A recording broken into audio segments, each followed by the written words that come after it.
The year is 1875.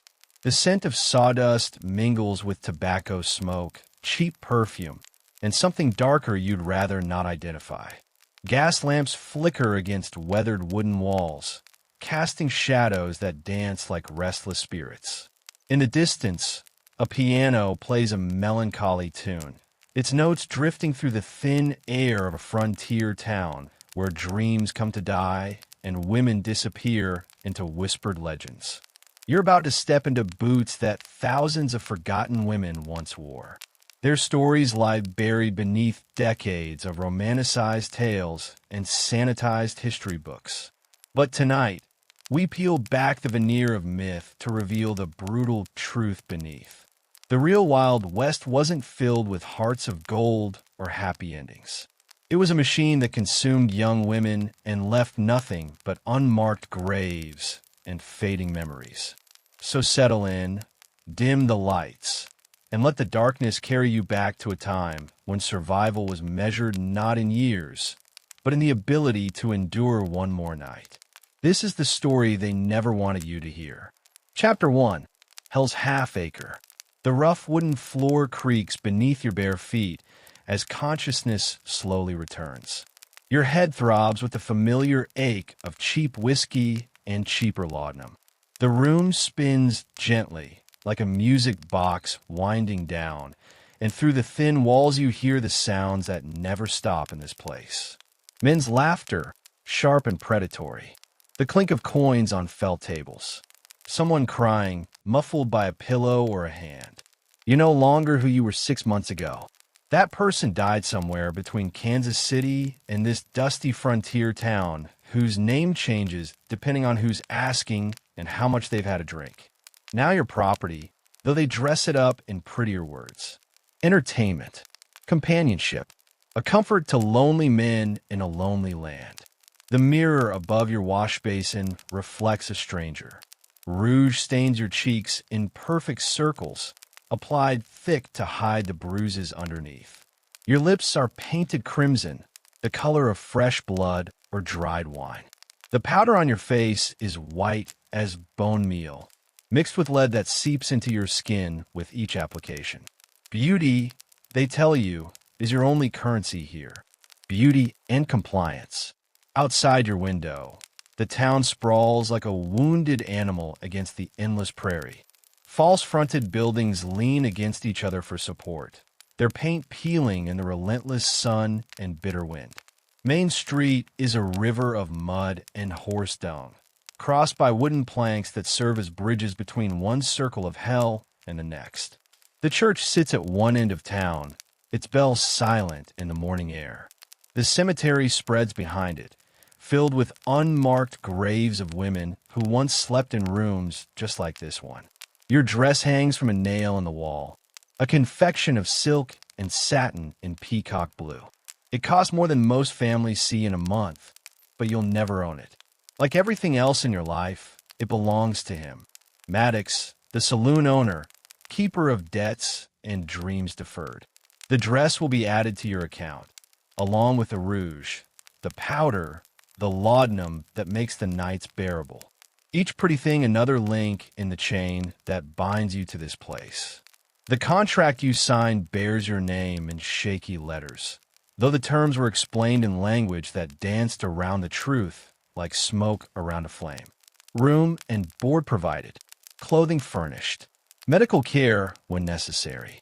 What they didn't explain was that medical care meant a drunken doctor who smelled of carbolic acid and whiskey, that room and board came with obligations that had nothing to do with singing or dancing, and that the clothing was rented, not given. Dawn breaks slowly over the mountains, painting the sky the color of old blood. In a few hours, you'll apply the rouge again, lace yourself into the corset that makes breathing an act of will, and smile at men who see you as something between a woman and a commodity. You'll pour their drinks, laugh at their jokes, and pretend that the bruises on your ribs don't send shooting pains through your chest when you bend to serve them. The other girls are stirring now. You hear Lily's cough, deep and wet, echoing through the walls. She's been here 3 years, an eternity in this business. Her youth is fading like watercolors in rain, replaced by a hardness that keeps her alive but costs her something essential each day. There's Sarah, 16, and still believing she'll save enough money to return home. The rest of you stopped trying to tell her the truth months ago. This isn't a story about redemption or rescue. There are no knights riding to save you, no sudden inheritances or long-lost relatives who discover your plight. This is about survival, measured in heartbeats and breaths, taken in stolen moments of peace. It's about women who learned to smile while dying inside, who found small rebellions in a world designed to break them. The saloon downstairs is already preparing for another day. You can hear Sam, the bartender, moving bottles around, checking the card tables for damage from last night's inevitable fight. The piano, slightly out of tune, will soon fill the air with melodies that try to mask the underlying desperation that permeates this place like smoke. Chapter 2. The Recruitment. The letter arrived on a Tuesday, carried by a man in a fine coat who smiled too much and spoke in honeyed words about opportunities in the West. Respectable employment, he called it. A chance for a young woman of modest means to make her fortune in the growing frontier towns where entertainment was scarce and good money was plentiful. You were 17 then, living in a cramped boarding house in Chicago where the walls sweated in summer and ice formed on the inside of windows in winter. Your father had died in the war, leaving debts that swallowed your mother's small inheritance like quicksand. She took in washing, her hands raw and cracked from the lye soap, her back bent from hours over steaming tubs. The consumption had already started its work in her lungs, though neither of you spoke of the blood on her handkerchiefs. The recruiter, who called himself Mr. Thompson, though his accent suggested other names in other places, painted pictures with his words. Clean, well-appointed establishments where ladies sang for appreciative audiences. Private rooms with real mattresses and hot meals twice a day. Wages that would allow a careful woman to save enough to return east in comfort, perhaps even to start her own business. He showed you daguerreotypes of smiling women in beautiful dresses, their faces bright with promise and prosperity. What he didn't show you were the contracts that followed, dense with legal language that meant nothing to a girl who'd left school at 14 to help support her family.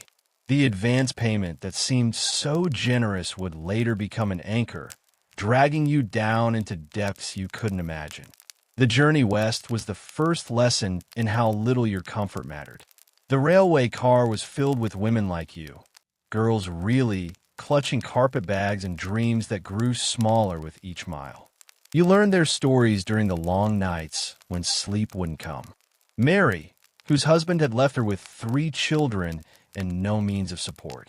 Elizabeth, who'd been working in a textile mill until the machines took her fingers. Catherine, barely 15, who'd run away from an uncle with wandering hands and whiskey breath. The train stopped at cities that grew smaller and grimmer as you traveled west. At each stop, some of the women were collected by men who looked them over like livestock at market. Teeth checked, figures appraised, youth calculated against potential profit. Those who remained pressed their faces to the windows, watching their sisters disappear into the dusty streets of towns with names like Perdition and Deadwood. When your turn came, you stood on the platform of a town that consisted of 20 buildings and 1,000 broken dreams. The man who claimed you was nothing like the respectable businessman you'd imagined.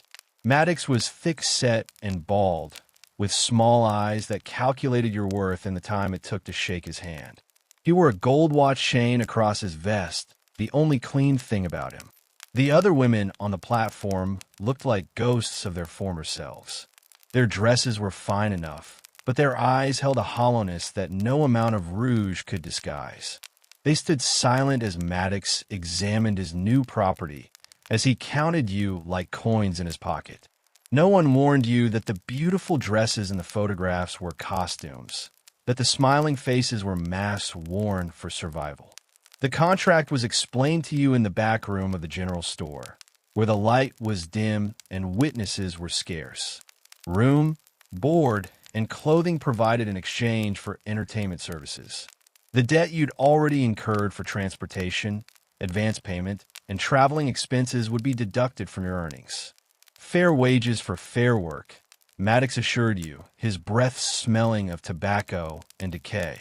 You signed because you had nowhere else to go, because the return train ticket was already beyond your means, because the alternative was sleeping in the street of a town where women without protection didn't last long enough to see their 19th birthday.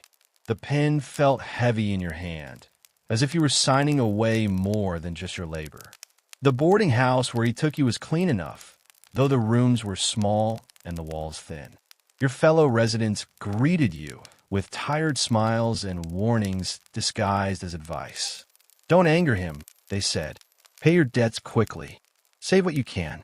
Learn to smile when you want to scream. That first night, as you lay on the narrow bed listening to the sounds of the frontier town settling into its restless sleep, you understood that the life you'd known was over. The girl who'd boarded the train in Chicago had died somewhere between the promises and the reality. What remained was someone harder, someone who would have to learn new rules for survival. Chapter 3. Your New Home. The Crimson Palace rises from the dusty street like a fever dream made of wood and paint. 3 stories of false grandeur, its red walls garish in the harsh frontier sun. Gold lettering spells out its name across the false front, though the paint is already peeling and the wood beneath shows through like scabs on painted skin. This is your new home, your prison, your stage. Maddox leads you through the batwing doors that never quite close, past tables already set for tonight's games of chance and desperation. The main room stretches wide beneath a ceiling stained brown from years of tobacco smoke and human exhale. Gas lamps hang from the rafters like hanged men, their light wavering and uncertain. The bar dominates one wall, its mirror cracked down the middle, reflecting the room in fractured pieces. Behind the bar, bottles stand in neat rows like soldiers awaiting orders. Whiskey, mostly, though some bare labels claiming to contain bourbon or rye. The reality is grain alcohol mixed with water, caramel coloring, and whatever's handy to give a bite.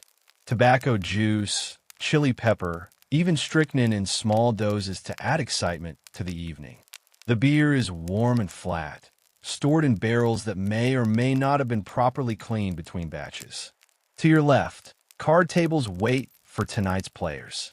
Poker, faro, chuck-a-luck, and other games where hope dies slowly and money changes hands with practiced efficiency. The felt is stained with whiskey, blood, and tears, though the management calls it character. Each table has seen its share of violence, its share of men who'd rather die than lose face in front of their peers. The piano sits in the corner like an old friend who's seen too much. Its ivory keys are yellowed as aged teeth, several missing entirely. The music it produces is melancholy even when playing cheerful tunes, as if the instrument itself mourns the souls who've passed through this room. Sarah plays it most nights, her fingers finding melody even when her heart has given up on hope. A narrow staircase leads to the second floor, where the real business of the establishment takes place. The steps creak warnings with each footfall, announcing the ascent of customers and the descent of dreams. At the top, a hallway stretches like a throat, lined with doors that open onto rooms barely large enough for a bed and a washstand. Your room is the third door on the right, identical to a dozen others. The walls are thin enough that you can hear conversations, arguments, and sounds you'd rather not identify from the neighboring chambers. Privacy is an illusion here, bought with silence and sold for survival. The lock on your door is for keeping others out, not for keeping you in. That's accomplished through other means. The furnishings are sparse, but functional. A brass bed with a mattress that's seen too many sleepless nights. A washstand with a chipped basin and a mirror that reflects lies. A wooden chair that served as a seat, a clothes rack, and occasionally a weapon. The single window looks out onto the alley behind the building, where the refuse of daily life accumulates like evidence of crimes uncommitted. Above your floor lies the third story, where the more expensive girls work in rooms with carpets and wallpaper that almost convinces visitors they're somewhere respectable. These women are older, more experienced in the arts of pretense and survival. They've learned to charge more for their time and to hide their desperation behind practice smiles. The basement serves as storage for the liquor that keeps the establishment running and the opium that keeps some of its residents functional. It's also where Maddox conducts business that requires privacy, where debts are discussed and consequences explained. The women know to avoid the basement stairs after dark, when the sound of voices carries up through the floorboards like prayers from purgatory. Behind the main building, a separate structure houses the kitchen and laundry. The women take turns at both, scrubbing clothes in tubs of water that's been used and reused until it's the color of tea. The kitchen produces meals that fill bellies without satisfying hunger, beans and hardtack, and whatever meat might be available. Luxury is a word that doesn't exist in this vocabulary. The outhouse sits at the far end of the property, a two-hole affair that serves the entire establishment. It's cleaned when absolutely necessary and avoided when possible. Chamber pots suffice for those who can't make the journey, though emptying them becomes another chore added to the endless list of daily survivals. Water comes from a well that may or may not be properly located away from the outhouse drainage. It tastes of minerals and fear, and is often mixed with whiskey not for pleasure, but for safety. Disease travels fast in close quarters, and typhoid doesn't discriminate between customer and commodity. This collection of buildings, this empire of exploitation disguised as entertainment, will be your world for as long as you survive it. The red paint that gives the place its name will fade. The mirrors will crack further. The piano will lose more keys. But the business will continue, fed by a steady stream of desperate women and desperate men who find each other in the dim light of gas lamps and broken dreams. Chapter 4. The Daily Grind. Darkness still clings to the mountains when the first sounds of movement echo through the palace's halls. It's barely 5 in the morning, but your day begins in shadows, like everything else in this place. The work of cleaning up last night's carnage can't wait for sunrise, can't wait for coffee that doesn't exist anyway. Your feet hit the cold floor with practiced silence. The other girls are stirring too, their movements careful and deliberate. Noise this early brings attention, and attention for Maddox before noon usually means trouble. You dress quickly in the plain cotton dress reserved for morning chores, saving the silk and satin costumes for when the customers arrive. The main room below tells the story of another night in frontier entertainment. Overturned chairs mark where fights erupted over cards or women or imagined slights. Blood stains the sawdust near the bar, dark patches that will need to be scraped up and replaced. Someone's lost tooth gleams like a pearl near the poker table, a reminder that luck runs out and pain runs deep. Broken glass catches the early light streaming through dirty windows. Whiskey bottles, beer mugs, and the occasional mirror fragment create a treacherous landscape that must be navigated with care. Your bare feet have learned to find safe passage through these daily minefields. Those scars on your soles tell stories of lessons learned too late. The smell hits you like a physical blow. Tobacco smoke has settled into every surface, mixing with spilled alcohol, vomit from men who couldn't hold their liquor, and the metallic scent of blood. Beneath it all lurks something earthier, the smell of unwashed bodies and unfulfilled desperation that soap can't quite eliminate. Sarah works beside you in silence, her cough echoing in the empty room. She's been cleaning this particular hell for 3 years, her movements automatic as prayer. Her hands shake slightly as she rights the overturned furniture, whether from illness or laudanum withdrawal you can't tell. In this place, the distinction doesn't matter much. The sawdust that covers the floor serves as both decoration and necessity. It soaks up the spills, the blood, the tears that fall during the course of a normal evening's entertainment. Changing it requires buckets of water hauled from the well, scrub brushes that tear your hands, and the strength to move tables and chairs that weigh more than you do. By 7, the worst of the debris is cleared and the real cleaning begins. Every surface must be wiped down with rags that haven't been properly cleaned themselves. The bar mirror requires special attention. Its cracked surface polished until it reflects something approaching respectability. The card tables are examined for damage, their felt surfaces smoothed and prepared for another night of carefully managed chance. The brass spittoons scattered throughout the room demand their own particular attention.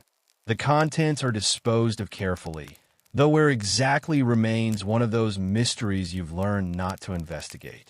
The brass is polished until it gleams, ready to receive another day's worth of tobacco juice and whatever else men feel compelled to expectorate. Upstairs, the private rooms require different ministrations. Bedsheets are stripped and examined for damage before being added to the growing pile of laundry.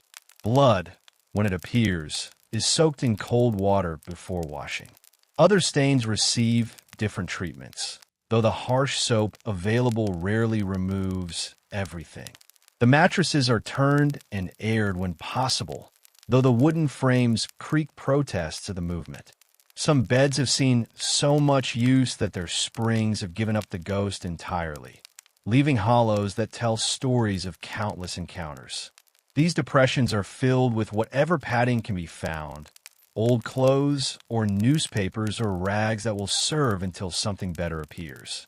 Chamber pots are emptied and cleaned, a task that falls to whoever drew the short straw or angered the wrong person. The contents join the general flow of waste that makes frontier sanitation more theory than practice. Clean water for refilling the wash basins comes from the well, hauled in buckets that grow heavier with each trip. By 10 in the morning, the physical cleaning is complete, but the personal preparation is just beginning. Hair must be arranged in styles that suggest sophistication while hiding the damage done by harsh frontier living. The lead-based powder that creates the pale complexion men seem to prefer also creates the slow poisoning that weakens constitution and shortens lives. Rouge circles are painted on cheeks with precision bore practice. Too little and you look sick, too much and you look desperate. The art lies in achieving the perfect balance of health and availability, of respectability and accessibility. Lips are painted crimson with pigments that stain skin and clothing, marking you as clearly as any brand. The corsets come next, laced tight enough to create the desired silhouette while still allowing enough breath for conversation and song. The pain becomes familiar after the first few weeks, a constant companion that reminds you of your profession even when customers aren't present.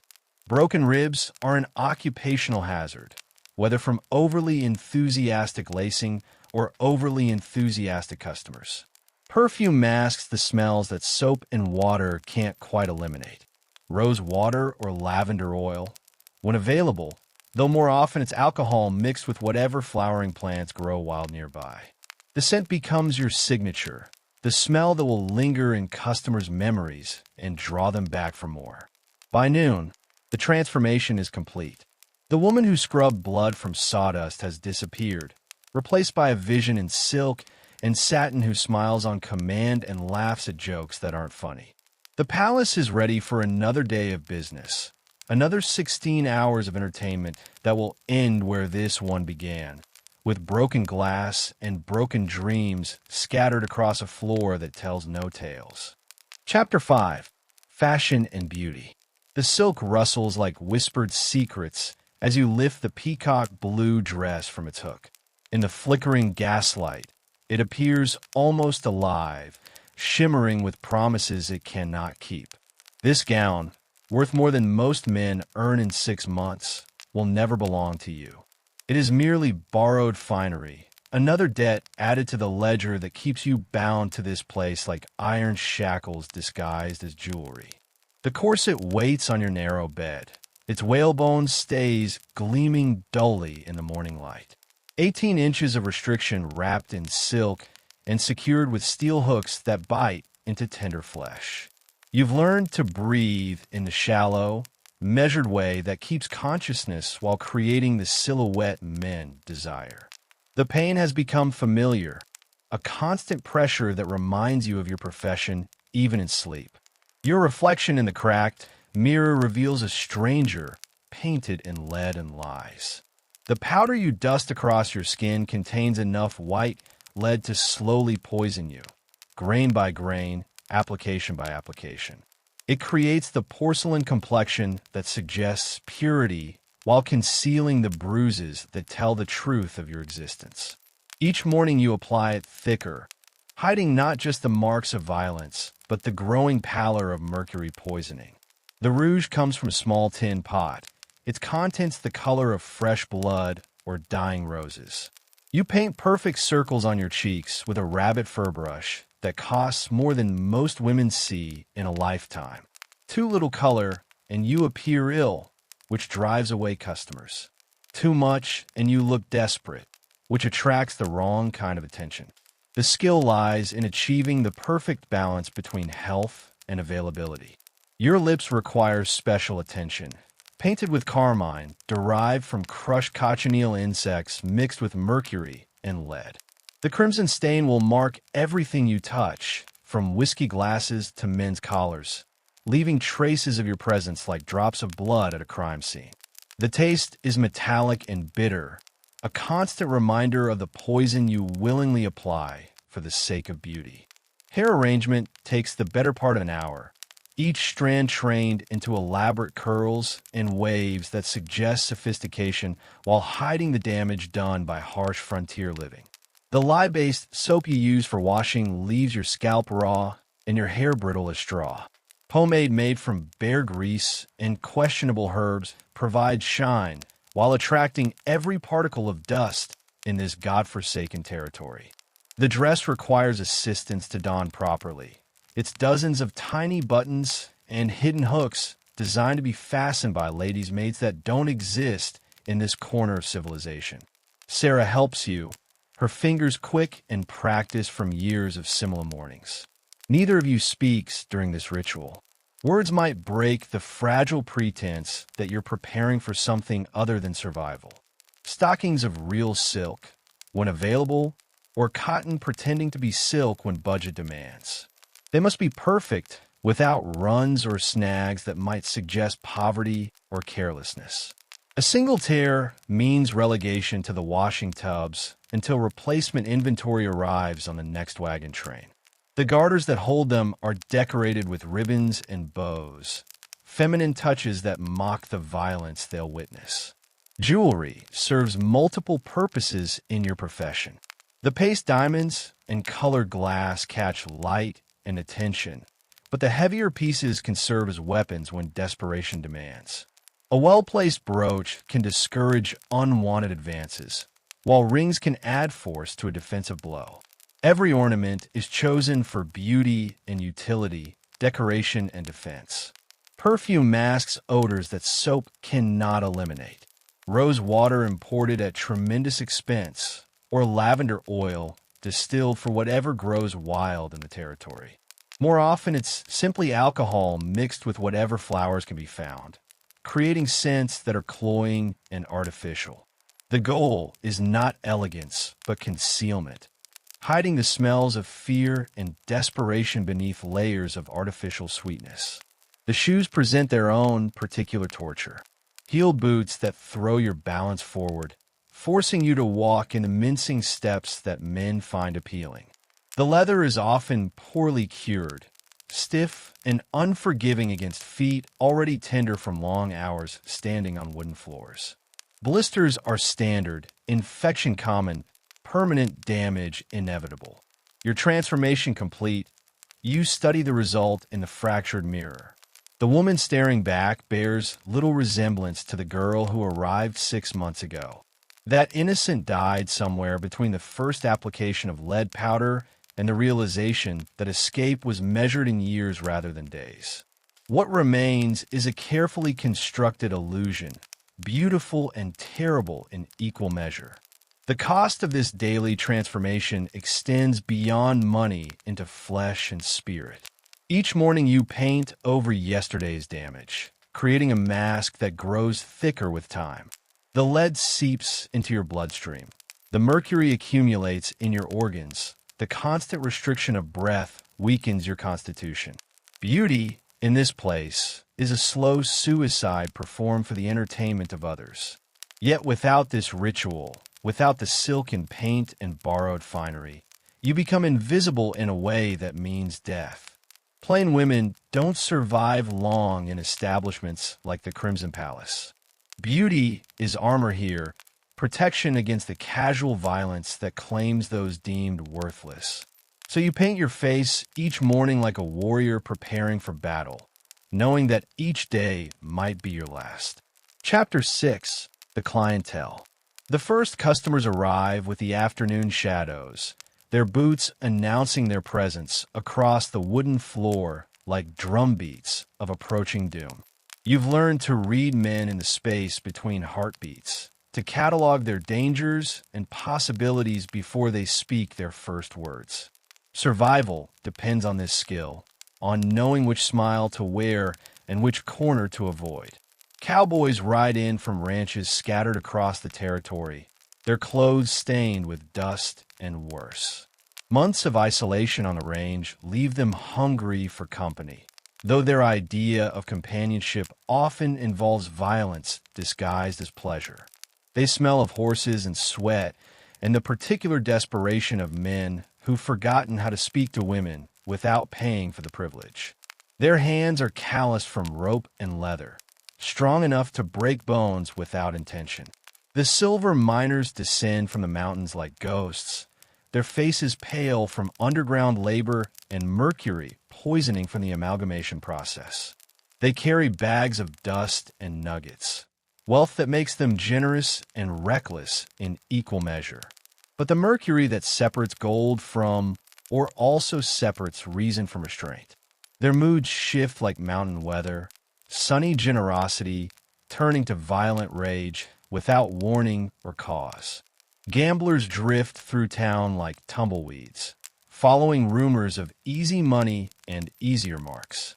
They dress better than the working men, their clothes clean and their fingernails unbroken. But their eyes hold a coldness that makes your skin crawl, the look of men who've learned to see other people as cards to be played or discarded. They tip well when winning and turn dangerous when luck abandons them. Soldiers from a nearby fort bring their own particular flavor of violence. Trained killers trying to forget what they've seen and done in service to a government that promises them glory and delivers only nightmares. Some drink to silence the voices of dead enemies, others to forget the screams of their own wounded comrades. The war between the states ended a decade ago, but it continues to rage behind their eyes. Businessmen in wool suits arrive on the evening stage, respectable citizens of distant cities who shed their respectability like uncomfortable clothing once they cross the threshold. They have wives and children in places with paved streets and gaslighting, but here they become predators feeding on women who have no choice but to smile while being devoured. Their money spends the same as everyone else's, but their hypocrisy tastes more bitter. The regular customers present their own challenges. Men who believe familiarity grants them ownership, rights to your body and soul. They know your name, or the name you use here, and they speak of you to other men as if you were their property. Their expectations grow with each visit, their demands more personal and more dangerous. Refusing them means losing income. Accepting them means losing pieces of yourself. Drifters and outlaws slide through the territory like shadows, men with prices on their heads and nothing left to lose. They pay in stolen money and watch the doors while they drink, ready to kill or die over imagined slights. Some are wanted for murder, others for theft, but all carry the particular desperation of hunted animals. Being too friendly with them might mean harboring criminals. Being unfriendly might mean a knife between your ribs. Young men, barely old enough to shave, arrive flush with their first wages or their first successful card game. They swagger with false confidence. Their voice is too loud and their hands too quick.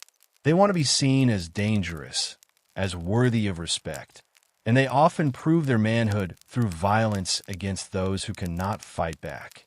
Their youth makes them unpredictable. Their inexperience makes them cruel. The darkness brings a different breed of customer, men who prefer shadows to sunlight for reasons they never explain. They whisper instead of speaking, pay in coins that might be stolen, and leave through back doors rather than the main entrance. Their faces are often covered by beard or hat brim. Their names always false. They seek anonymities and services that daylight customers wouldn't dare request. Each man who enters the palace carries his own poison, his own particular way of spreading misery like a disease. Some hide their violence behind charming smiles. Others wear it openly like badges of honor. All see you as something to be used rather than someone to be respected. Your job is to pretend otherwise, to make each one feel special while protecting yourself from their casual cruelty. The skill lies in reading the signs before they become symptoms. The way a man's jaw tightens when he loses at cards. The particular glitter in eyes that have seen too much killing. The slight tremor in hands that have learned to reach for weapons before words. You become a student of violence, learning its grammar and vocabulary until you can predict its outbursts like a sailor reading weather. Between the drunks and the dreamers, the killers and the merchants, you navigate each night like a ship avoiding reefs in a storm. One wrong word, one misread signal, one moment of inattention can mean the difference between surviving until morning and becoming another unmarked grave behind the church. The customers are your livelihood and your greatest threat, the source of your income and the cause of your nightmares. Chapter 7. Money and Debt. The ledger sits on Maddox's desk like a gravestone, its pages filled with numbers that spell out your servitude in precise, merciless calculations. Each entry tells a story of debt accumulated and freedom deferred, of promises made in desperation and prices paid in years of your life. The mathematics of exploitation are simple enough that even a girl with limited schooling can understand her doom. Your journey west cost $47, a sum that seemed manageable when explained by smooth-talking recruiters in distant cities.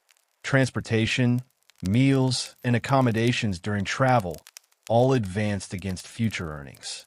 What they failed to mention was the interest that accumulates like dust in corners, growing larger each month, whether you work or not. Compound interest is a concept that enslaves more effectively than chains. Room and board appear reasonable at $8 monthly until you discover that the room is a cell and the board consists of beans and hardtack that wouldn't sustain a sparrow. The numbers look fair on paper, but fairness is a luxury that doesn't exist in frontier accounting. Every meal deducted, every night's shelter marked against your account like sins against your soul. Your wardrobe represents the largest portion of your debt, though you own nothing you wear. The blue silk dress costs $60, more than a schoolteacher earns in 3 months. The corset, stockings, shoes, and undergarments add another $30. Each garment is rented rather than purchased, though the distinction matters little when the monthly rental exceeds most people's wages. Cosmetics and perfumes drain your account like a wound that won't heal. Lead powder costs $2 per container, rouge another $1.50, carmine for your lips nearly $3 for a tiny pot. The bear grease for your hair, the soap that strips your scalp raw, the perfume that masks the smell of desperation, all carry prices that would shock respectable merchants in civilized territories. Medical expenses appear on your ledger with frightening regularity.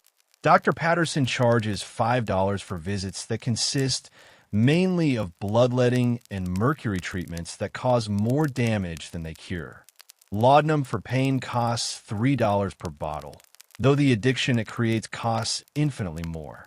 Treatments for diseases inherent to your profession carry shameful prices and shameful remedies.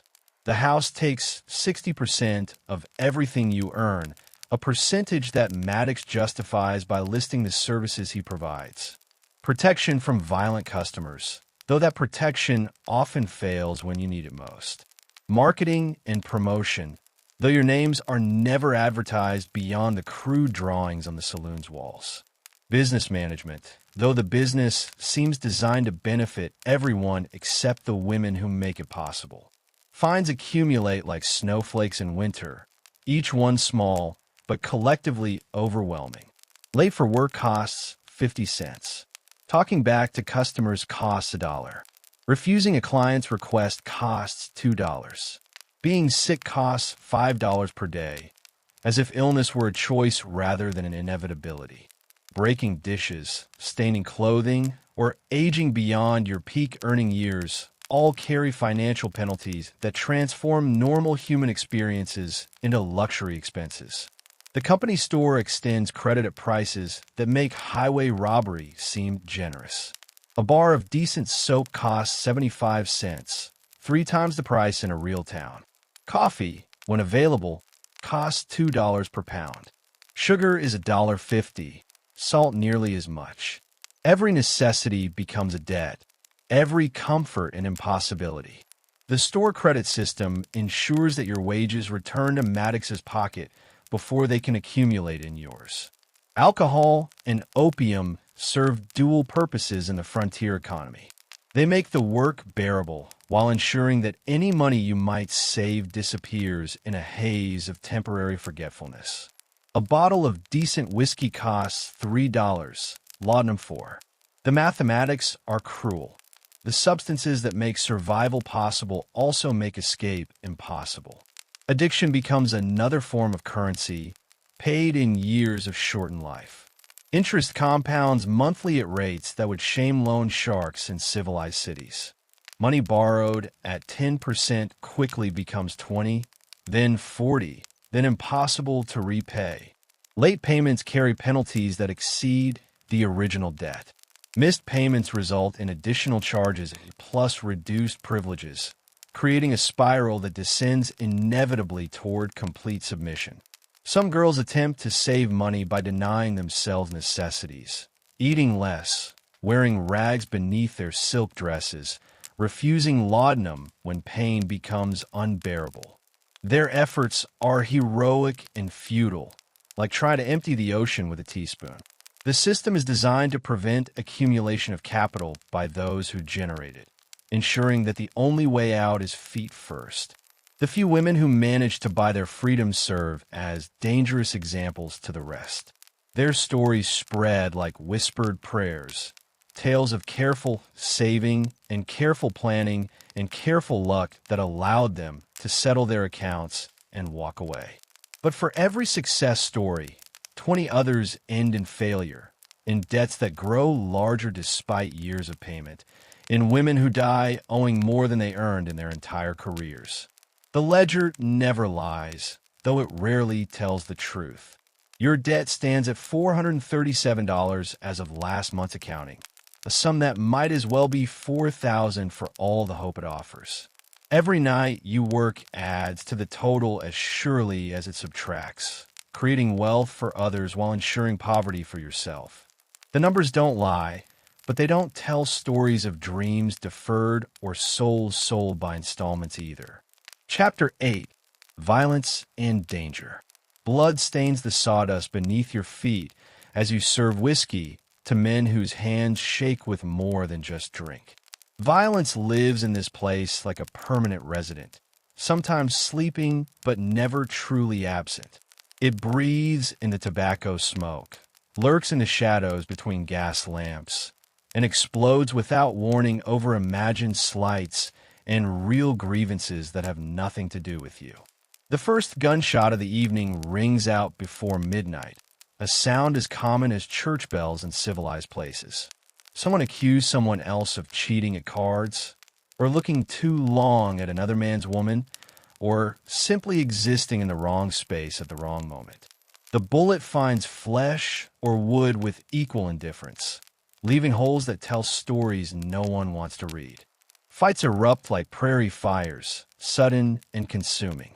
Men who are sharing drinks and stories transform into animals clawing at each other's throats over slights real or imagined. Tables become weapons, chairs become clubs, broken bottles become daggers that carve scars into flesh and memory alike.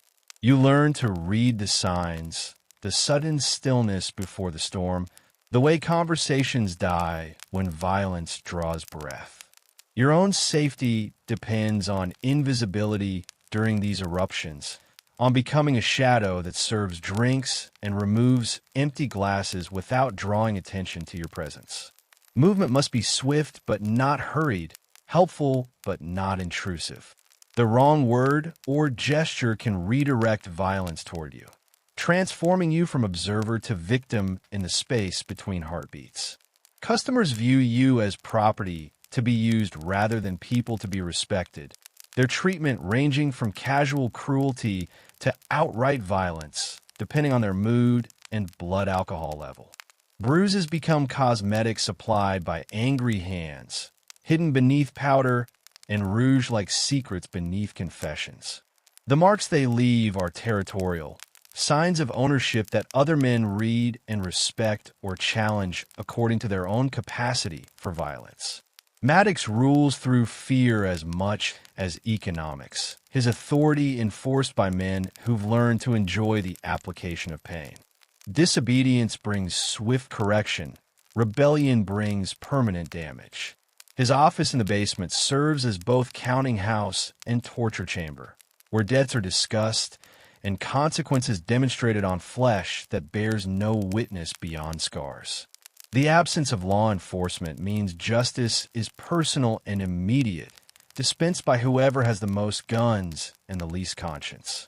The sheriff, when he exists at all, is usually in Maddox's pocket or too drunk to care about crimes that don't affect respectable citizens. Women in your profession exist outside the protection of law, making you fair game for anyone strong enough to take what they want. Sexual violence is so common it barely merits discussion, treated as an occupational hazard like black lung in coal miners or broken bones in railroad workers. Resistance brings worse treatment. Submission brings contempt, and either choice carries consequences that extend far beyond the immediate assault. The damage accumulates in body and spirit, creating wounds that never fully heal. Weapons hide in plain sight throughout the establishment. Broken bottlenecks behind the bar, knives disguised as letter openers, derringers small enough to conceal in corsets or boots. Every girl learns to arm herself with whatever's available, though using a weapon often brings more violence than it prevents. Self-defense is a luxury few can afford when retaliation is certain and protection is non-existent. The threat of murder hangs over daily life like smoke from the chimney, always present but rarely acknowledged directly. Women disappear regularly, their absences explained by sudden departures or family emergencies that fool no one. The cemetery behind the church holds more unmarked graves than marked ones, silent testimony to lives that ended without ceremony or investigation. Torture takes many forms in this place, from the physical violence of angry customers to the psychological warfare of systematic degradation. Some men find pleasure in inflicting pain, others in humiliation, still others in the slow destruction of hope and dignity. Each day brings new lessons in human cruelty, taught by professors who graduated from schools of suffering. Protection, when it exists at all, comes with prices that often exceed the value of the service provided. Maddox's hired guns will intervene in situations that threaten his property, but individual safety is a luxury purchased with favors and percentages of earnings. The men who protect you during business hours might be the same ones who threaten you after closing time.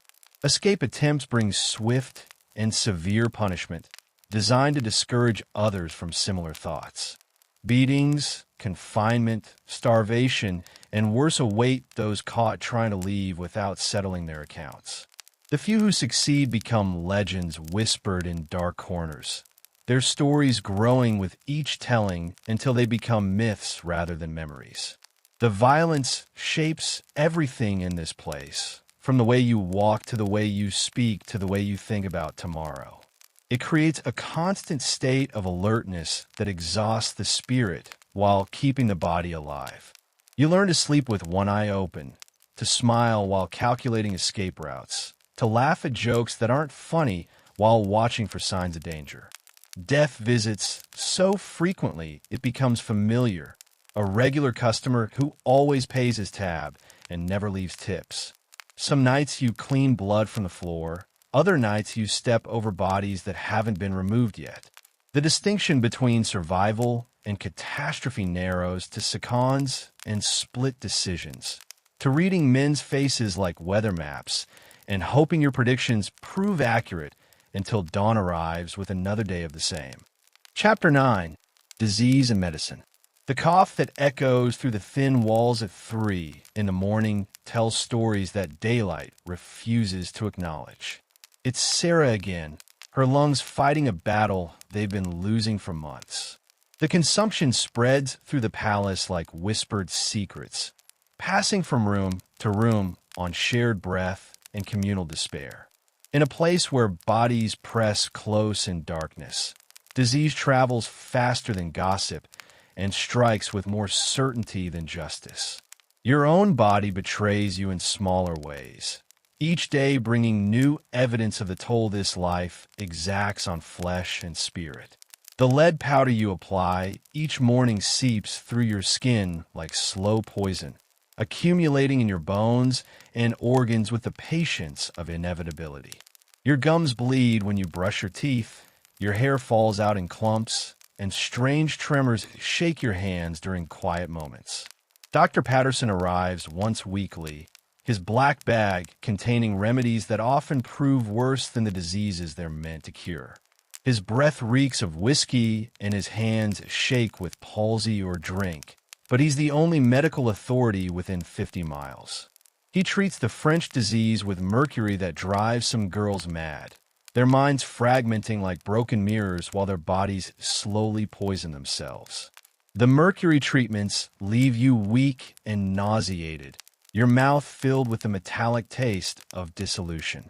The cure, if it can be called that, often kills more surely than the disease itself. Your teeth loosen in their sockets. Your joints ache with pain that no laudanum can fully silence. And your reflection grows stranger each day as the mercury reshapes your features with its toxic artistry. Pregnancy brings its own particular terrors in a place where children are not wanted and childbirth often means death. Dr. Patterson offers procedures that he performs in the saloon's basement, his instruments cleaned with whiskey and sterilized with prayer. The lucky ones survive these interventions scarred inside and out, but alive. The unlucky ones join the growing population of unmarked graves behind the church. Laudanum becomes medicine and curse combined, the only relief available for pain that has no other remedy. The tiny brown bottles line the shelf above your washstand like soldiers awaiting orders. Each dose brings temporary peace while ensuring future agony, creating addictions that prove more binding than any contract. The opium dreams that follow each administration offer glimpses of better worlds that make waking unbearable. Venereal diseases spread through the establishment like wildfire through dry grass. The symptoms appear gradually, then all at once, transforming healthy women into walking testimonies to the wages of sin. Sores that won't heal, rashes that spread like shadows, and pain that no amount of alcohol can numb. The treatments available often cause more suffering than the diseases themselves. Tuberculosis thrives in the close quarters and poor ventilation of frontier establishments. The White Death, they call it, though there's nothing pure about the way it slowly drowns its victims in their own blood. Sarah's cough grows worse each night, her handkerchiefs stained with evidence of her approaching mortality. The disease passes from person to person on shared breath and communal despair. Mental afflictions prove harder to diagnose and impossible to treat in a place where madness often appears rational.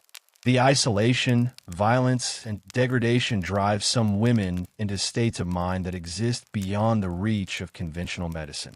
They speak to people who aren't there, laugh at jokes no one tells, and retreat into inner worlds where pain cannot follow. Alcoholism offers temporary escape while ensuring permanent captivity. The whiskey that makes customers bearable also makes thinking difficult and planning impossible. Some girls drink themselves unconscious each night, waking to pain that only more alcohol can address. The cycle continues until their bodies simply stop processing the poison they've been feeding themselves. Malnutrition weakens constitutions already stressed by constant fear and irregular sleep.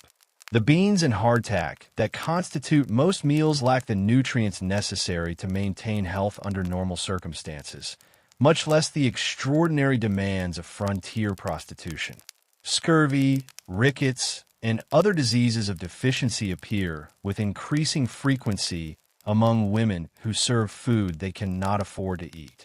Violence-related injuries receive whatever treatment can be improvised from available materials. Broken bones are set without proper splints. Cuts are stitched with whatever thread can be found, and infections are fought with alcohol applied internally and externally.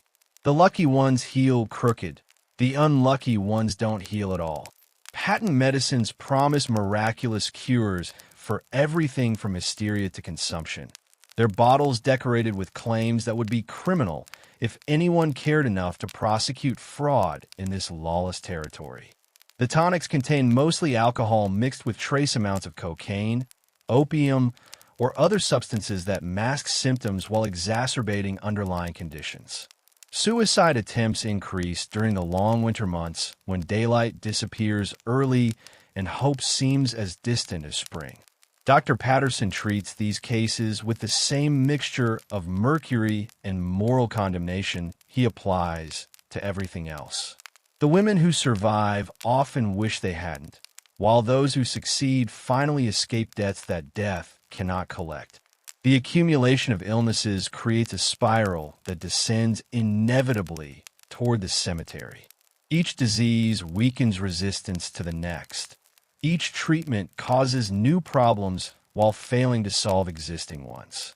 Your body becomes a battlefield where competing ailments wage war, while you serve drinks and smile at customers who see only the painted mask that conceals your slow dissolution. Chapter 10. Law and Order.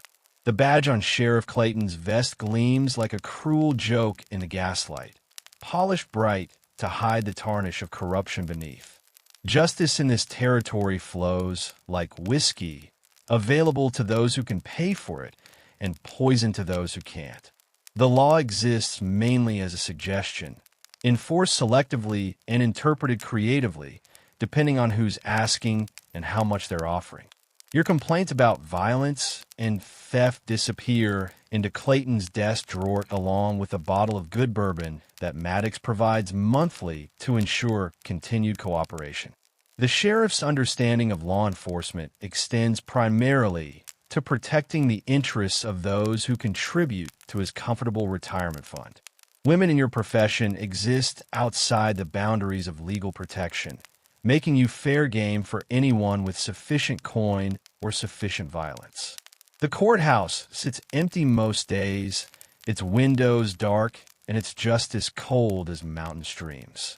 Circuit judges visit monthly when weather permits, dispensing verdicts that have more to do with local politics than legal precedent. Cases involving saloon girls rarely make it to trial, dismissed as disputes between criminals that don't warrant official attention. Vigilante committees fill the vacuum left by absent authority, though their idea of justice involves more hanging than legal procedure. These self-appointed guardians of morality often prove more dangerous than the criminals they claim to pursue. Their targets are chosen based on convenience rather than guilt, scapegoats selected to satisfy public anger while protecting the truly powerful. Evidence disappears with suspicious regularity when cases involve respectable citizens and disreputable women. Witnesses develop sudden amnesia or sudden departures from town, their testimony vanishing like morning frost. Documents get misfiled, statements get lost, and physical proof somehow finds its way into stoves during cold winter nights. The few honest lawmen who attempt to enforce actual justice find themselves transferred to distant territories or permanently removed from office through methods that don't appear in official records. Corruption is a disease that tolerates no immunity, spreading through the legal system like gangrene through wounded flesh. Those who resist infection often find themselves buried beside their principles.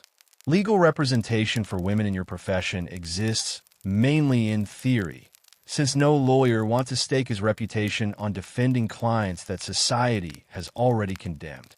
The few attorneys brave enough to take such cases often find their practices withering as respectable clients take their business elsewhere. Justice may be blind, but lawyers have excellent vision when it comes to protecting their income. Contracts bind you more effectively than chains. Their legal language crafted to prevent escape while maintaining the appearance of voluntary servitude. The fine print contains clauses that would horrify legal scholars in civilized territories, but territorial law favors property rights over human rights. You sign these documents in desperation, binding yourself to terms that no sane person would accept under normal circumstances. Debt slavery enjoys legal protection that actual slavery cannot claim, since contractual obligations appear more palatable than outright ownership. The courts consistently rule in favor of creditors over debtors, especially when the debtors are women who've fallen from social grace. Your debts are legally enforceable while your rights remain legally invisible. Property crimes against saloon girls receive minimal investigation unless they involve significant monetary loss to the establishment's owners. Personal belongings stolen from your room generate less official interest than missing bottles from Maddox's inventory. Your possessions, like your body, are viewed as extensions of the business rather than personal property deserving protection. Sexual assault cases involving prostitutes create legal paradoxes that courts prefer to avoid entirely. How can someone be raped who sells intimate access for money? The legal system sidesteps this question by refusing to acknowledge it exists, dismissing such cases as business disputes rather than criminal acts. Consent becomes a luxury that your profession cannot afford. Murder investigations follow similar patterns of selective blindness, especially when the victims are women whose deaths don't threaten business interests. Bodies found in alleys generate paperwork, but little genuine inquiry. Causes of death are often listed as natural even when evidence suggests otherwise, since murder investigations require more effort than frontier authorities are willing to expend. The appeals process exists in name only for women in your situation. Higher courts are located hundreds of miles away, accessible only to those with money for travel and lawyers for representation. By the time appeals could be filed and heard, most issues have resolved themselves through death or disappearance of the interested parties. Habeas corpus and other constitutional protections seem not to apply in territories where the Constitution itself is viewed as a distant suggestion rather than binding law. Women can be detained indefinitely without charges, held as material witnesses in cases that never come to trial, or simply disappear into legal limbo where paperwork gets lost and memories grow selective.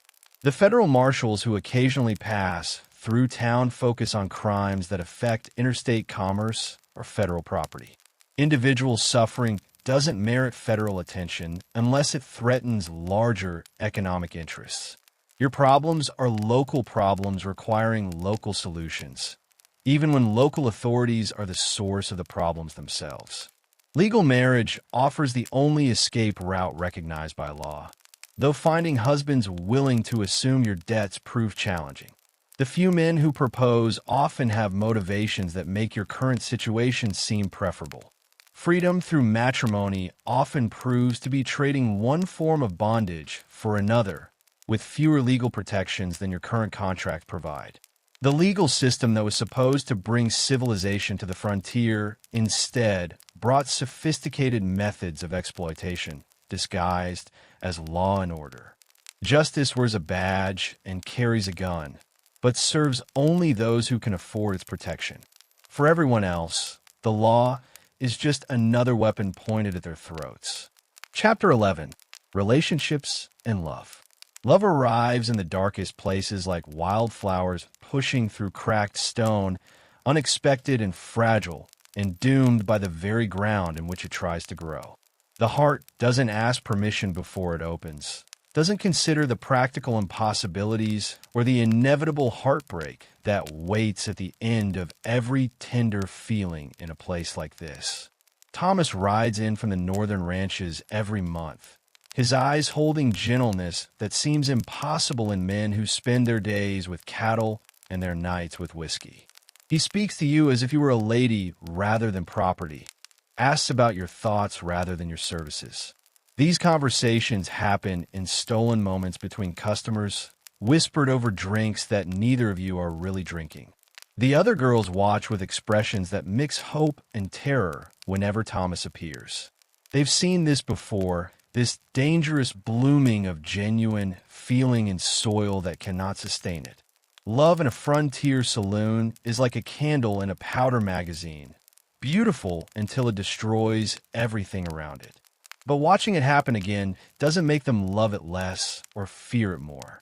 Maddox tolerates Thomas because his money spends as well as anyone else's, but tolerance has limits that love inevitably crosses. Exclusive arrangements cost more than working ranchers can afford, and emotional attachments threaten the business model that depends on availability rather than affection. Love makes women unprofitable, and unprofitable women become replaceable women. The letters Thomas writes arrive hidden in feed sacks and supply deliveries, smuggled past watchful eyes that monitor everything entering or leaving the palace. His handwriting is careful, educated beyond what his rough hands suggest. He writes about seasons changing, cattle moving to winter pasture, dreams of homesteads where children could run free and women could own their own names again. Secret meetings become increasingly dangerous as feelings deepen beyond the casual encounters that establishments like this are designed to facilitate. The stable behind the general store offers privacy for conversations that could cost both of you more than you can afford to lose. These stolen hours feel like glimpses of lives you might have lived in different circumstances. The other women form bonds deeper than friendship in a place where trust often means survival. Sarah shares her laudanum when your pain becomes unbearable. You share your food when her cough steals her appetite.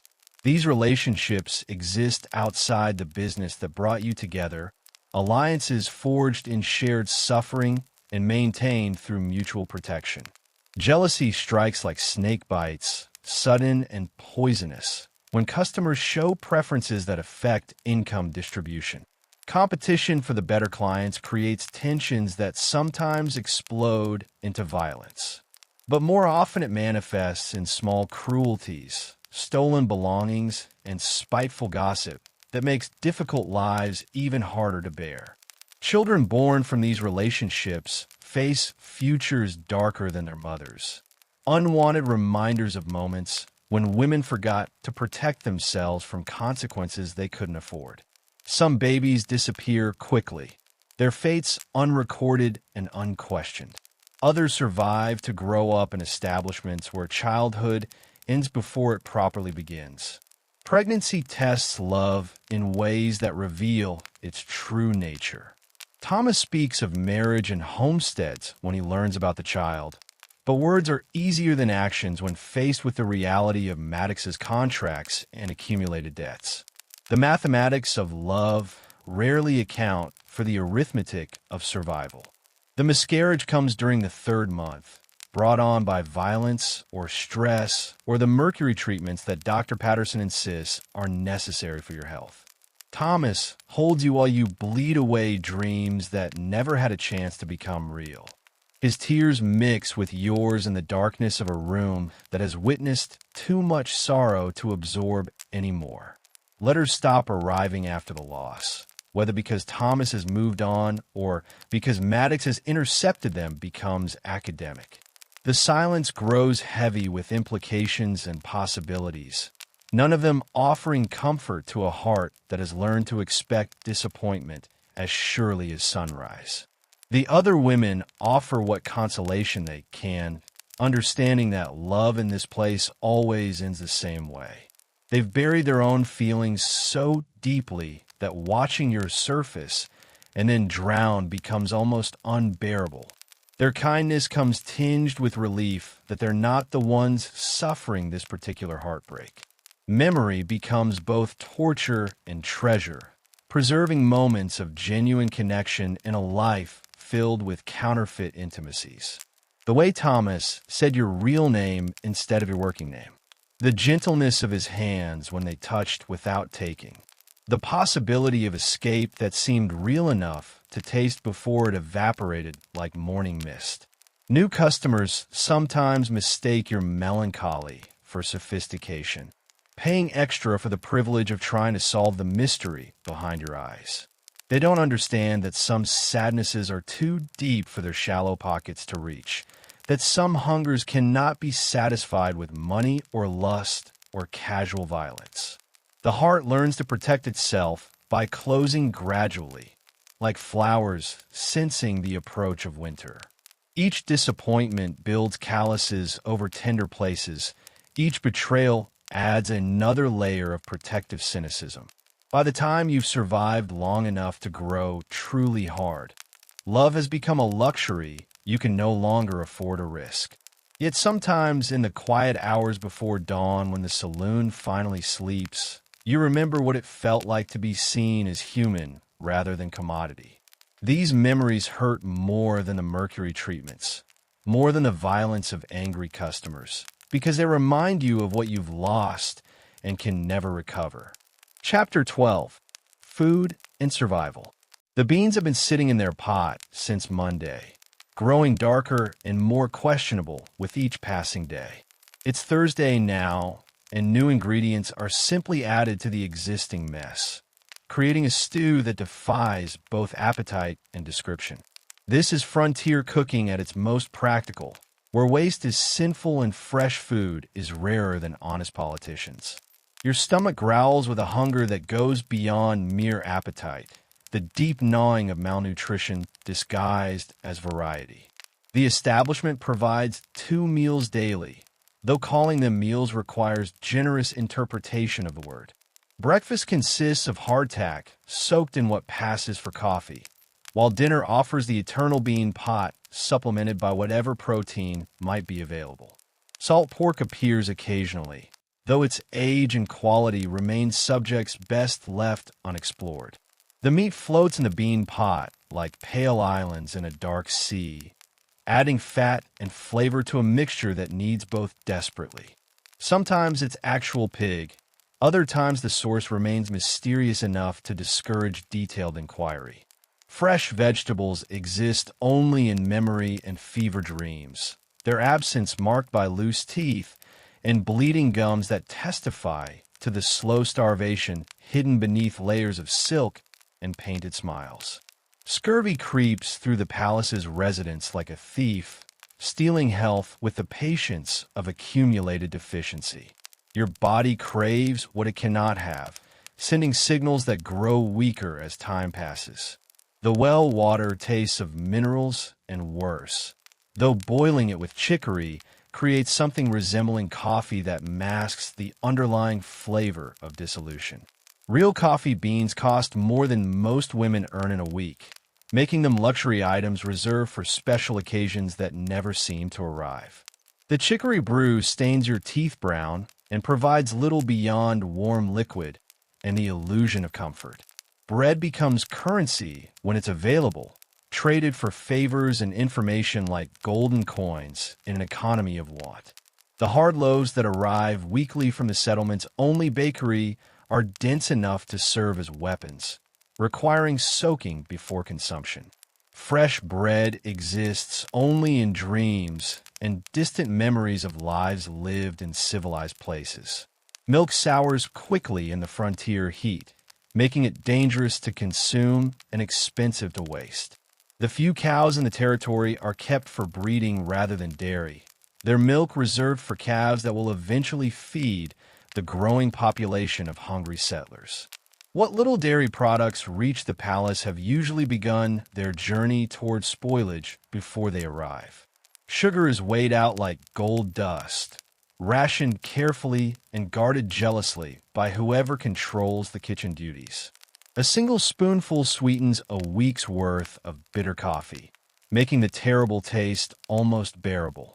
Honey appears even less frequently, brought by traders who understand its value in a land where sweetness is scarcer than silver. Game meat arrives when hunters are successful and generous, though both conditions rarely coincide. Venison, rabbit, and other wild protein sources provide brief respites from the endless bean pot, though they come with their own risks of spoilage and disease. Fresh meat must be consumed quickly in a land without proper refrigeration. Preserved foods carry their own dangers. Salt and smoke disguising corruption that can kill as surely as bullets. The frontier economy depends on preservation methods that work most of the time, a percentage that leaves room for fatal miscalculations. Food poisoning strikes regularly, adding misery to lives already burdened with more suffering than flesh can easily bear. Alcohol serves as both luxury and necessity, providing calories when food is scarce and disinfection when water is questionable. The whiskey that burns your throat also kills the bacteria that would otherwise kill you, making drunkenness a form of preventive medicine. The irony of staying alive by slowly poisoning yourself is not lost on women who understand paradox intimately. Medicinal plants grow wild in the territory, offering remedies for those brave enough to risk poisoning in pursuit of relief. Some girls develop knowledge of which roots ease pain and which leaves reduce fever, though the line between medicine and poison often depends on dosage and desperation. Nature provides pharmacy for those who can read her language. Stealing food becomes survival skill rather than moral failing when hunger gnaws constantly at your insides. Scraps from customers' plates, bread crusts left on bar tables. Anything edible that isn't actively guarded becomes fair game for women whose bodies consume themselves from within. Pride is another luxury that starvation cannot afford. The kitchen garden behind the palace produces what it can in soil that seems determined to resist cultivation. Turnips and onions grow with stubborn persistence, adding flavor to the bean pot while providing minimal nutrition. Tending the garden becomes meditation, honest work that offers respite from the other labors that survival demands. Feast days arrive with traveling merchants or successful hunting parties, bringing temporary abundance that makes regular deprivation even harder to bear. These occasions reveal how deeply hunger has marked everyone, as careful rationing gives way to desperate consumption of foods that won't last until tomorrow. The contrast between feast and famine sharpens appreciation while deepening despair. Your body adapts to constant hunger with the efficiency of inevitable compromise, slowing metabolism and reducing expectations until survival becomes possible on less than should sustain human life. This adaptation comes with costs measured in energy, health, and a gradual erosion of physical capacity that makes escape increasingly difficult. Hunger becomes both enemy and teacher, showing you how little you actually need while demanding everything you have. Chapter 13. Escape attempts. The moonless nights offer the only hope of invisibility, when shadows swallow desperate women whole and darkness becomes accomplice rather than enemy. Emma tried it first, slipping away during the chaos of Saturday Night Brawl, when everyone's attention focused on blood spattering across card tables. She made it 3 miles before Maddox's men found her hiding in a grain shed, shivering like a wounded animal. Her punishment became education for the rest of you, a lesson written in bruises and broken bones that lasted weeks. They brought her back tied across a horse like a slaughtered deer, her face so swollen that recognition required careful study. The beating she received was methodical, professional, designed to damage without killing. Dead women generate no income, but broken women serve as powerful deterrents. Sarah planned her escape for months, saving scraps of food and hoarding laudanum to trade for passage on supply wagons. She studied the routines of guards and customers, memorizing schedules and mapping blind spots in the palace's surveillance. Her preparations were careful as prayer, detailed as military campaigns, and ultimately as futile as wishes. The network of bounty hunters stretches across the territory like spiderwebs.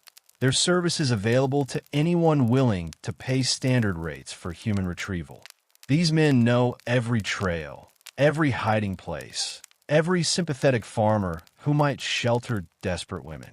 Their horses are faster, their supplies better, their motivation purely financial rather than emotional. Disguises require resources that enslaved women rarely possess.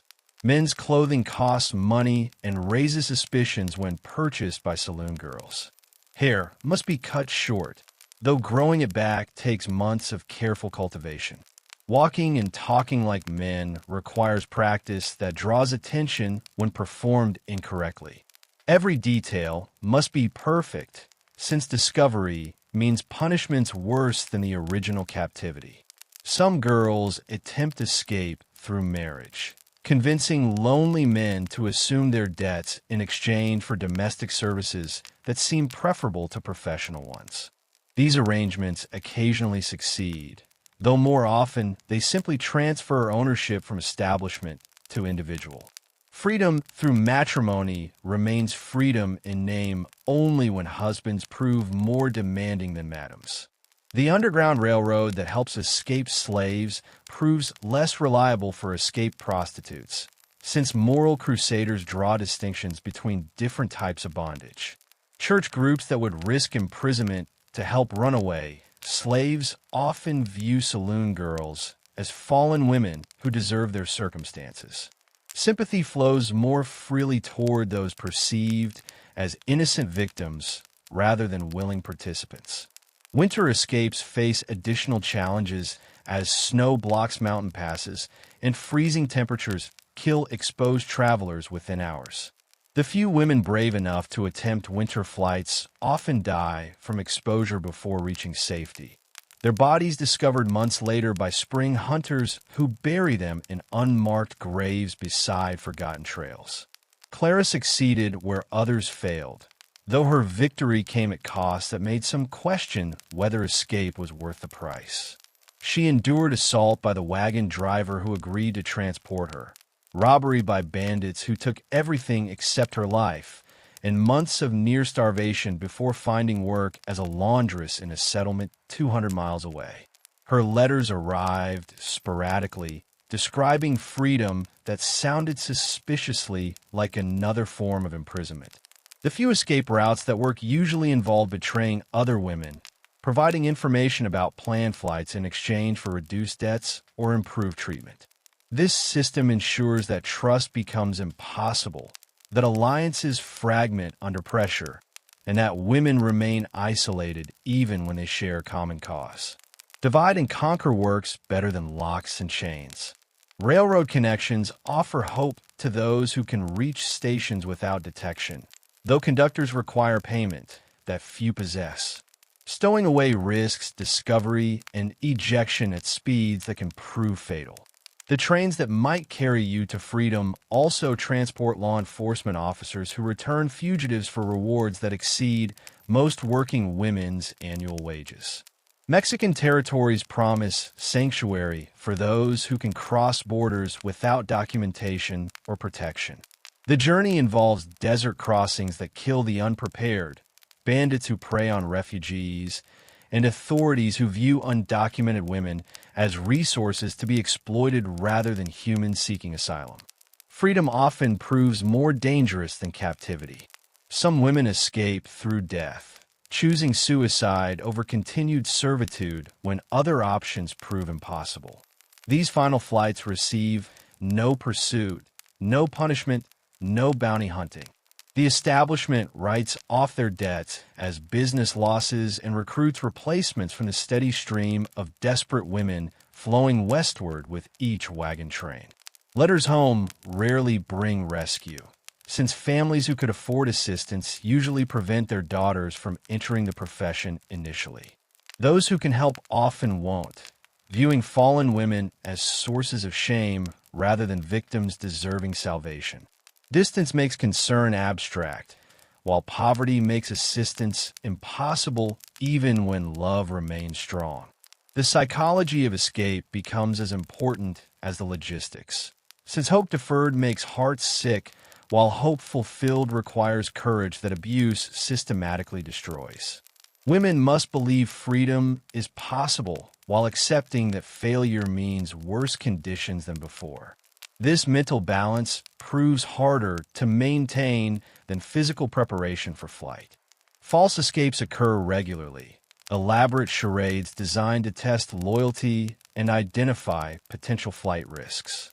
Maddox arranges seemingly genuine opportunities that actually lead nowhere, then punishes those who accept his offers as proof of their untrustworthiness.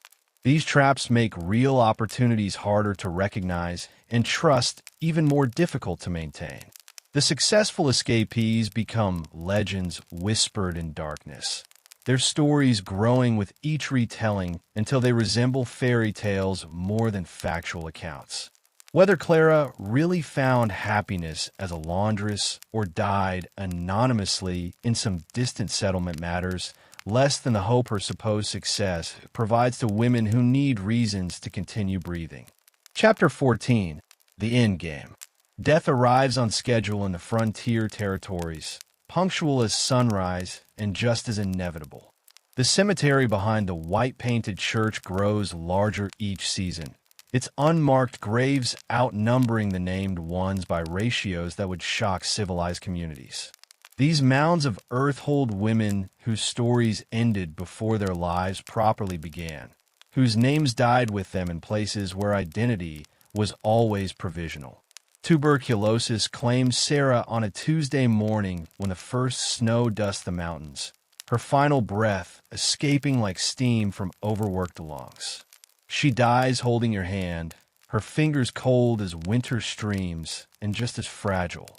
The consumption that hollowed her chest finally wins its patient war, leaving behind a body light enough for two women to carry without assistance. The ritual of disposal follows patterns established by necessity rather than respect. Bodies are wrapped in whatever cloth can be spared, usually sheets that other women will need for their own eventual use. No coffins waste good lumber on people who generated no profit in death. Just holes dug deep enough to discourage scavengers and wide enough to accommodate dreams that never had chance to flourish. Dr. Patterson signs death certificates with causes that protect reputations rather than record truth. Heart failure, lung fever, and other euphemisms disguise the real killers. Violence, poison, despair, and the accumulated damage of lives spent being slowly consumed by men who saw them as renewable resources rather than irreplaceable souls. The few women who survive long enough to age out of active service face futures darker than death itself. Establishments have no pension plans for worn-out workers, no retirement homes for women whose beauty has expired like meat left too long in frontier heat.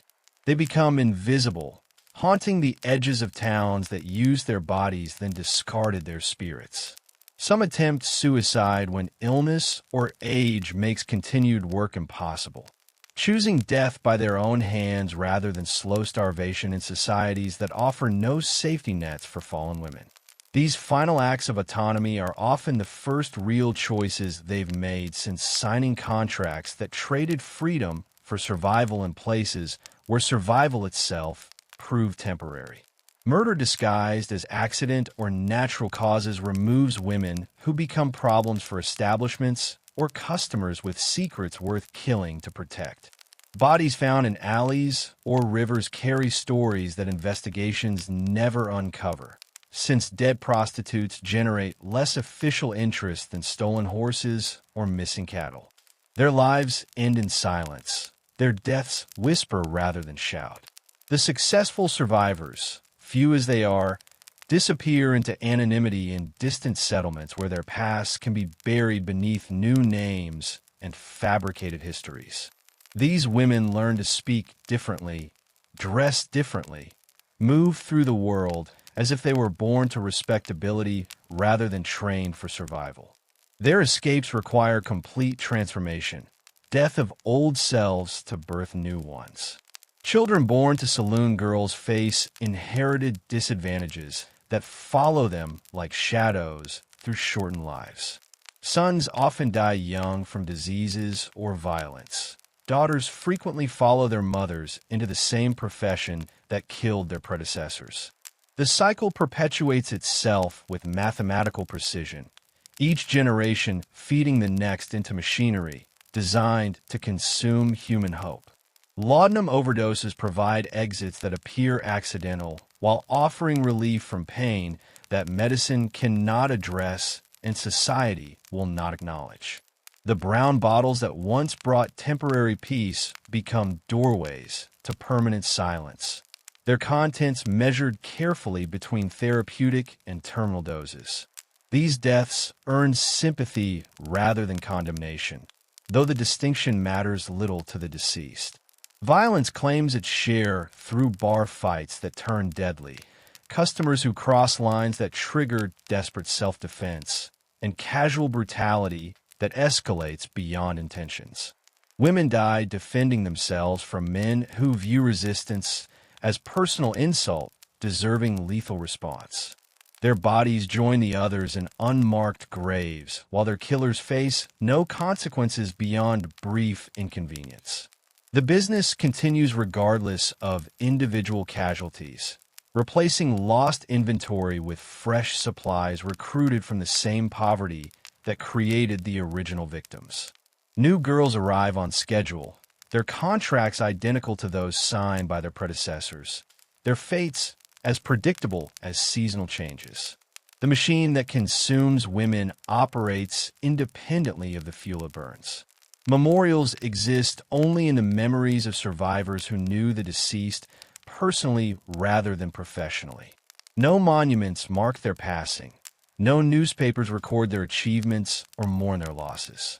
They lived and died in spaces between respectability and recognition, too low for history to notice, and too human for society to ignore completely.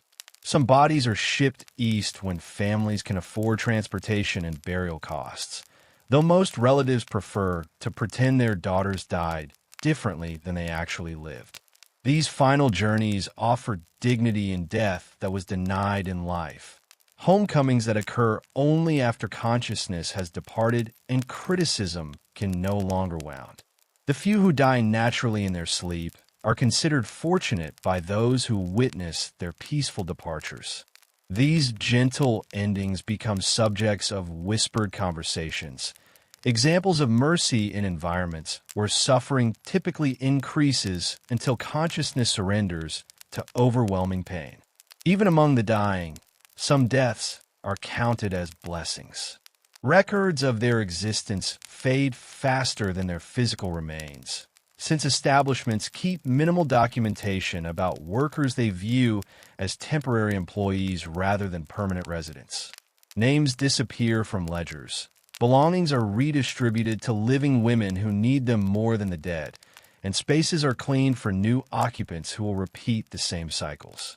The accumulation of death creates numbness in survivors who witness too much mortality to maintain appropriate emotional responses. Grief becomes luxury that exhaustion cannot afford. Mourning becomes indulgence that survival cannot permit. Women learn to step over bodies while continuing to breathe, to bury friends while planning their own eventual escapes from places that kill with mathematical certainty. Chapter 15: Legacy and Reality. The stories that survive tell lies more comfortable than truth, painting frontier saloons as places where hearts of gold beat beneath corseted bosoms and fallen angels earned redemption through love that conquered all obstacles. These myths serve everyone except the women who actually lived and died in establishments like the Crimson Palace, whose real experiences disappeared beneath layers of romantic fiction that transformed systematic exploitation into adventurous romance. Popular entertainment transforms brutal exploitation into exciting rebellion, dangerous desperation into character-building adversity, and systematic abuse into challenges that make heroines stronger rather than simply breaking them into pieces too small to reassemble. The actual women become footnotes in their own stories, replaced by fictional characters who suffer prettily and escape conveniently through marriages that solve all problems with the wave of a wedding ring. Historians writing official accounts focus on economic development and territorial expansion, treating saloons as colorful footnotes rather than central institutions in frontier society. The women who work there disappear from academic discussions like inconvenient facts that complicate narratives about manifest destiny and civilizing influences. Their experiences don't fit into progress stories that require happy endings and moral victories over adversity. The sanitized versions that reach mainstream audiences remove violence, disease, debt bondage, and early death, leaving behind tales of feisty, independent women who chose exciting lives over boring domesticity. These stories appeal to modern sensibilities while dishonoring the memory of women who had no choices beyond different types of suffering and different methods of survival in systems designed to consume them. Real records exist in fragmentary form, scattered through court documents, medical reports, cemetery lists, and occasional newspaper articles that mention saloon girls only when their deaths create sufficient scandal to warrant public attention. These sources reveal the statistical reality behind romantic myths, showing life expectancies, disease rates, and violence statistics that belie fiction with mathematical precision. The economic system that created and sustained frontier prostitution reflects broader patterns of exploitation that continue in modern forms, with technological advances changing methods while preserving essential relationships between poverty, desperation, and sexual commerce. The same forces that drove 19th century women into saloons drive contemporary women into industries that serve similar functions under different names and corporate structures. Legal protections that didn't exist for frontier sex workers gradually developed through advocacy by reformers who understood that criminalizing victims while protecting exploiters created systems that perpetuated rather than prevented abuse. Modern laws offer more protection than territorial statutes provided, though enforcement remains inconsistent and justice often proves elusive for those who most needed shelter. Medical advances have eliminated many diseases that killed frontier women, but mental health consequences of sexual exploitation remain poorly understood and inadequately treated. The trauma that destroyed women in 1875 manifests differently in contemporary victims, but causes damage just as real and often just as permanent. Progress in treatment has been incremental rather than revolutionary, hampered by stigma and limited resources. Cultural attitudes towards sex work reflect continuing tensions between moral condemnation and practical recognition that poverty drives people into situations they wouldn't choose under better circumstances.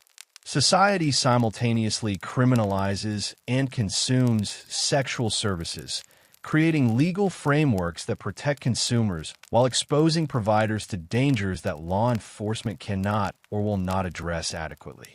The mythology surrounding frontier prostitution serves multiple functions in modern culture, providing exciting entertainment while avoiding uncomfortable questions about economic systems that create sexual exploitation as inevitable byproducts.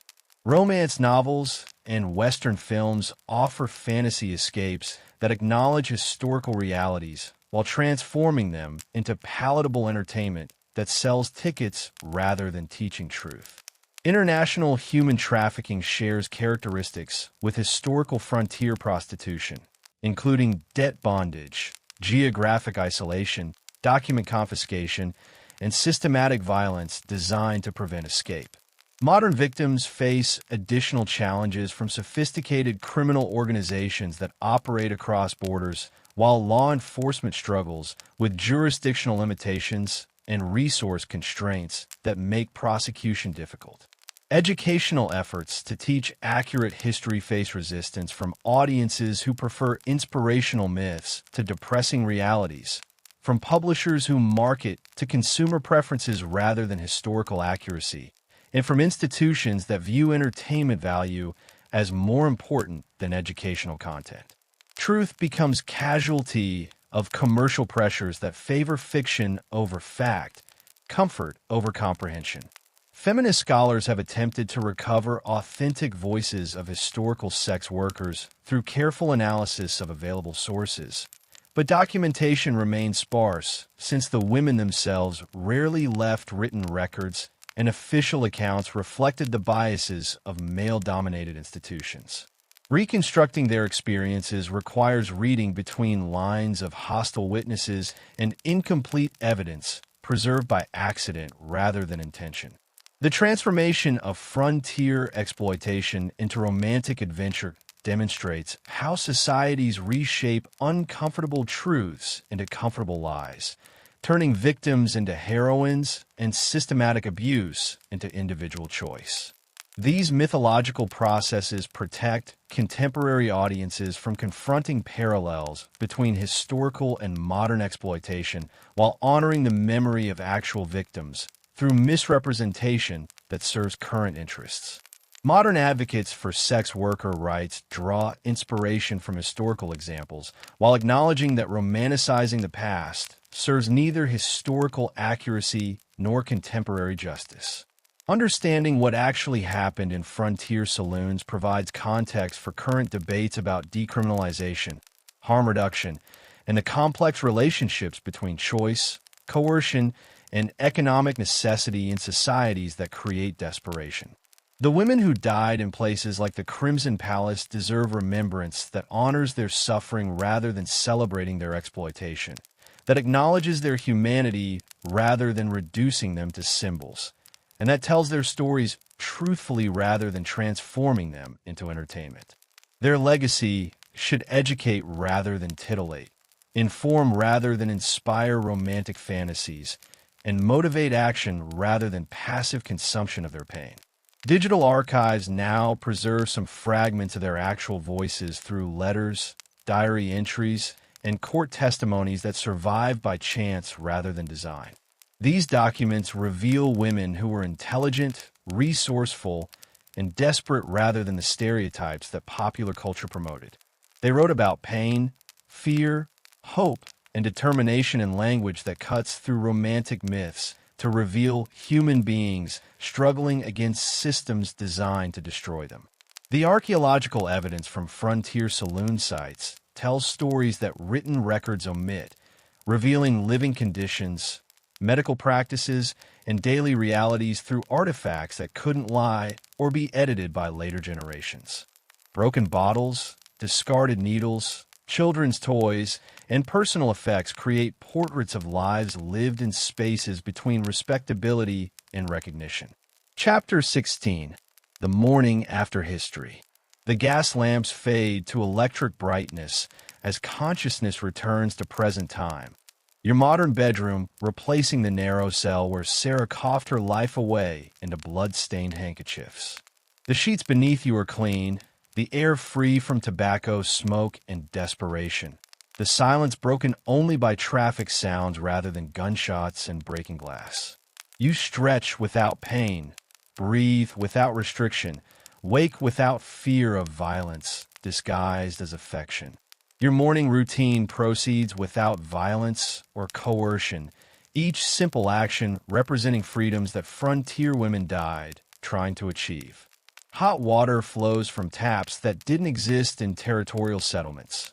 Soap that won't strip skin from bone. Mirrors that reflect truth rather than terror. The clothes you choose belong to you, purchased with wages paid for work performed without sexual obligations or physical abuse. These simple freedoms would seem like miracles to women who died for lack of them.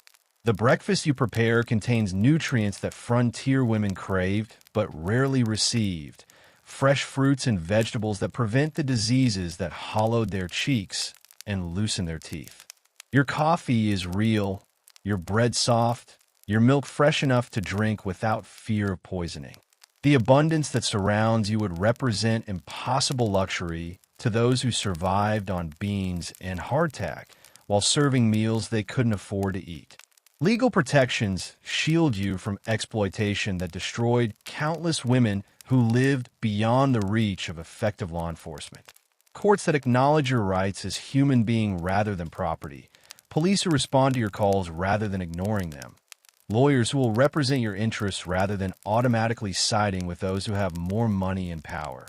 These institutions, imperfect as they remain, offer securities that territorial women couldn't imagine.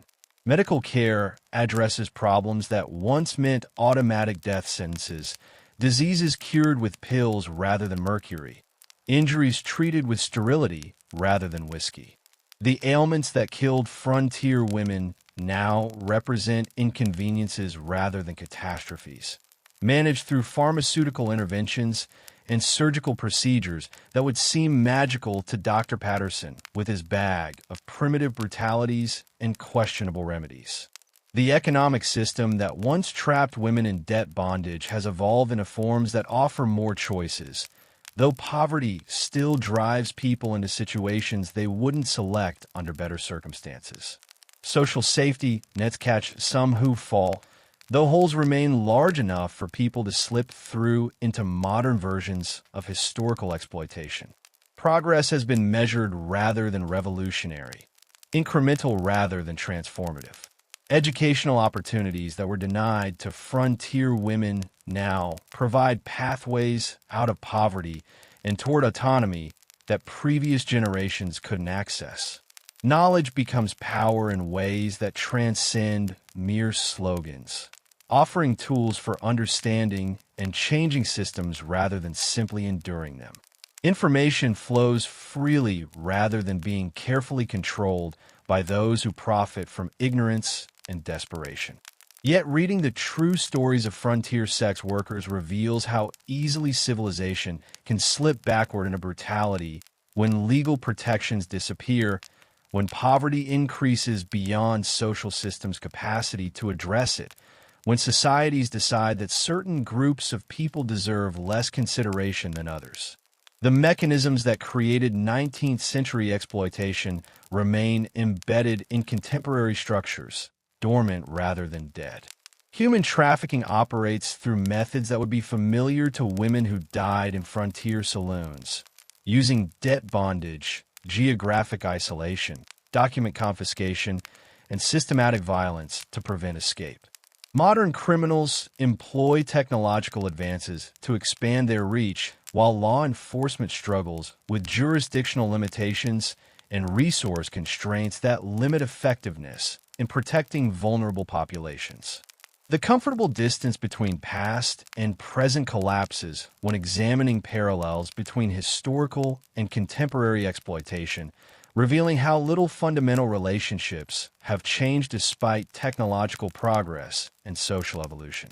The same economic pressures that drove women into frontier prostitution continue to create vulnerabilities that criminal organizations exploit through sophisticated methods and global networks. Remembering these women accurately requires acknowledging both how far society has progressed and how far it still needs to advance to prevent similar exploitation. Their deaths were not romantic sacrifices for frontier development, but preventable tragedies caused by systems that valued profit over human welfare, entertainment over human dignity, and economic expansion over human rights and basic decency. The myths that transformed their suffering into entertainment serve contemporary interests rather than historical accuracy, providing exciting stories while avoiding uncomfortable questions about the costs of progress and the persistence of exploitation. True honor comes through understanding what actually happened rather than celebrating sanitized versions that make audiences feel better about ugly realities that continue under different names. Modern advocates for human rights and social justice draw inspiration from historical examples while working to prevent contemporary repetitions of past tragedies. The women who died in frontier saloons become teachers whose lessons extend beyond their own time period, showing how vulnerable populations need protection from systems designed to exploit them systematically and profit from their desperation. Their legacy lives in continued efforts to expand legal protections, improve economic opportunities, provide social support for those in need, and educate people about realities that romantic myths obscure. Every advance in human rights honors their memory more effectively than any fictional celebration of their supposed adventures and eventual redemptions through love and marriage. The morning light reveals both progress achieved and work remaining, both freedoms gained and vigilance required to maintain them. Their stories end with death, but the systems that killed them continue operating under different names and new technologies.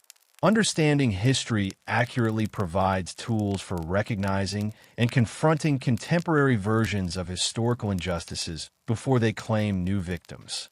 Digital communications now allow survivors of modern exploitation to share their stories directly rather than through interpreters who might sanitize or sensationalize their experiences. Social media creates platforms for authentic voices that challenge romantic myths while revealing continuing patterns of abuse that echo historical methods. Technology that could have saved frontier women now serves contemporary survivors. International organizations work to document and prevent human trafficking through methods that combine historical understanding with modern resources. They study patterns from the past to predict future trends, using lessons learned from frontier exploitation to identify and disrupt contemporary criminal networks that use similar tactics with updated technology. You rise from your clean bed in your safe home with your protected rights, carrying forward the responsibility to remember truthfully and act effectively on behalf of those who cannot speak for themselves. The sun rises on another day when justice remains incomplete but still possible, when their deaths can still teach lessons that prevent future repetitions of past tragedies. The women of the Crimson Palace and countless establishments like it died in obscurity, but their suffering was not meaningless if it teaches us to recognize and prevent similar exploitation. They lived in darkness, but their stories can illuminate paths toward justice for those who face similar threats in our own time. Their voices, silenced by violence and poverty, can still speak through those who choose to listen and act on what they hear.